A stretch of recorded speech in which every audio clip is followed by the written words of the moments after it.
Welcome to the horrifier. हर रोज horror का डोज। कनाडा में जॉब करने वाला दिलीप करीबन 6 साल बाद अपने घर वापस लौटा था।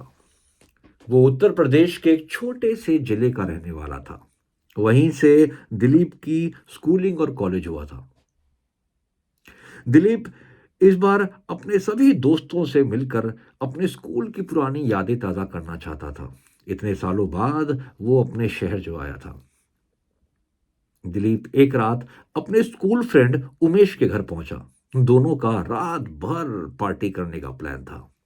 रात के करीब 12:30 बज रहे थे जब उमेश ने दिलीप को याद दिलाई कि याद कर किस तरह हम स्कूल से बंक मार के उस नदी में जाया करते थे और घंटों वहां बिताया करते थे।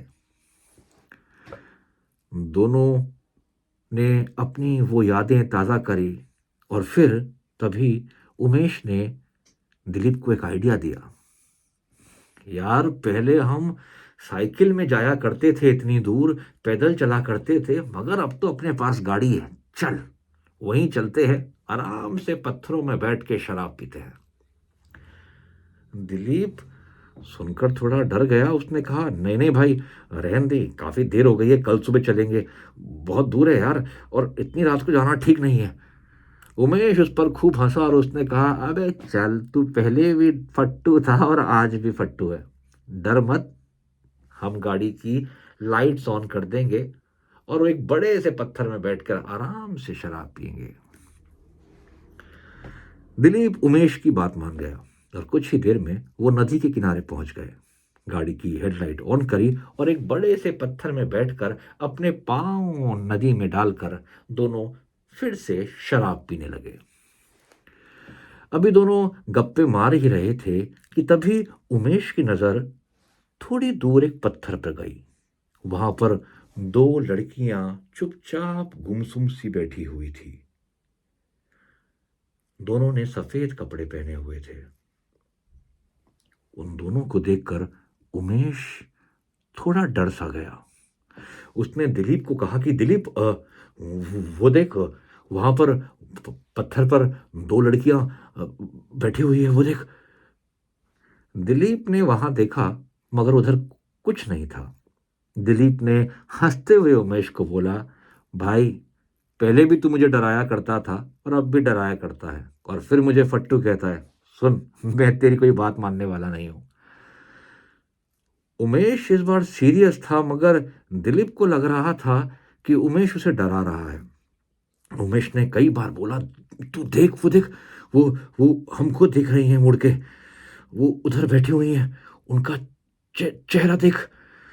दिलीप कुछ देखने और सुनने को तैयार ही नहीं था। दिलीप ने कुछ पत्थर उठाए और जोर से उस पत्थर की तरफ मारने शुरू किए और बोला, जा, अब देख, कुछ नहीं है। मगर जो उमेश को दिखा वो ये दिखा कि दिलीप के मारे हुए पत्थर उन लड़कियों को लगे और एक लड़की के माथे पर जाकर वो पत्थर जोर से बजा। अब तक दोनों लड़कियों का सर झुका हुआ था, मगर पत्थर लगने के बाद एक लड़की ने अपना सर उठाया और फिर उमेश की तरफ देखा। उसके माथे से खून बह रहा था। उमेश डर के मारे दिलीप को बोला कि ये दिलीप, तेरा दिमाग खराब है, उसको खून, उसके सर से खून, तूने पत्थर क्यों मारा? दिलीप ने कहा, देख भाई, हो गया जितना डराना था। अब प्लीज यार, शराब का तू मुझे मूड खराब मत कर यार, बैठ और बातें कर, ये तेरी बातों से मैं डरने वाला नहीं हूं।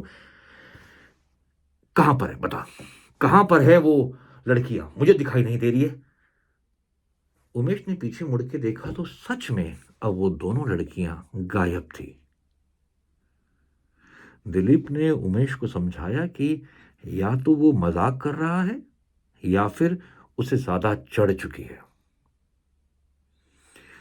उमेश को कुछ समझ नहीं आ रहा था कि तभी वो लड़कियां एकदम से पानी से निकली और उन्होंने दिलीप का पांव पकड़ लिया।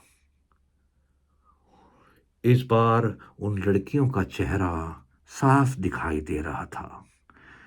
दोनों का चेहरा सफेद था, आंखें भी पूरी सफेद और दांत जैसे सड़े गल गए हो। दोनों अपने खुले बालों से दिलीप को खींच रही थी। उमेश डरा हुआ था। वो वो दिलीप का हाथ खींच रहा था। दिलीप ने भी उन लड़कियों को देख लिया था। वो चिल्लाने लगा, उमेश उमेश बचा, ये क्या मुझे बचा मेरे दोस्त। उमेश खींच रहा था दिलीप को और वो लड़कियां उसको अपनी तरफ पानी में खींच रही थी। और फिर उमेश के हाथ से दिलीप का हाथ छूट गया और चीखता हुआ दिलीप को वो लड़कियां अपने साथ पानी में ले गई। कुछ देर तक उमेश दिलीप के पीछे भागता रहा, मगर फिर दिलीप ना जाने नदी में कहां गायब हो गया।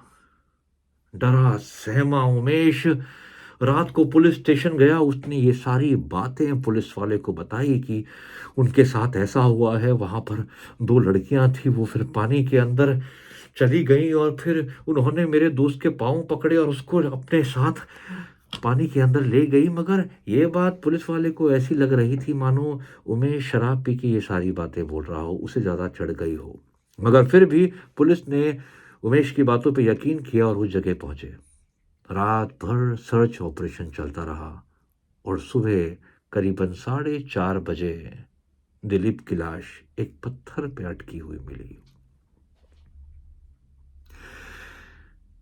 दिलीप के शरीर पर काफी चोटों के निशान थे, मगर एक निशान जो उमेश को परेशान कर रहा था वो था दिलीप के माथे पे वो चोट का निशान जो हूबहू उस चोट से मेल खा रहा था जो उस लड़की को उस पत्थर से लगी थी जो दिलीप ने उनकी तरफ फेंका था। उमेश की बातों पर किसी ने यकीन नहीं किया, मगर फिर कुछ दिनों बाद ये खबर आई कि वो जो जगह थी वो सच में भूतिया थी। उमेश को पता चला कि करीबन 7-8 महीने पहले उस नदी पर दो लड़कियां पिकनिक मनाने आई थी। एक लड़की का पांव फिसला और दूसरी लड़की उसे बचाने लगी, मगर फिर उस लड़की का भी पांव फिसल गया और दोनों नदी में डूब के मर गई। आज भी कई बार आसपास के लोगों को पत्थर पे बैठी उन लड़कियों की रोने की आवाज उस जगह से आती है। मगर अब उन लड़कियों के साथ एक और मौत जुड़ गई थी, दिलीप की। अगर आपको ये कहानी जरा भी अच्छी लगी हो तो प्लीज सब्सक्राइब, लाइक और कमेंट जरूर कीजिएगा। इससे हौसला बढ़ता है। Thank you.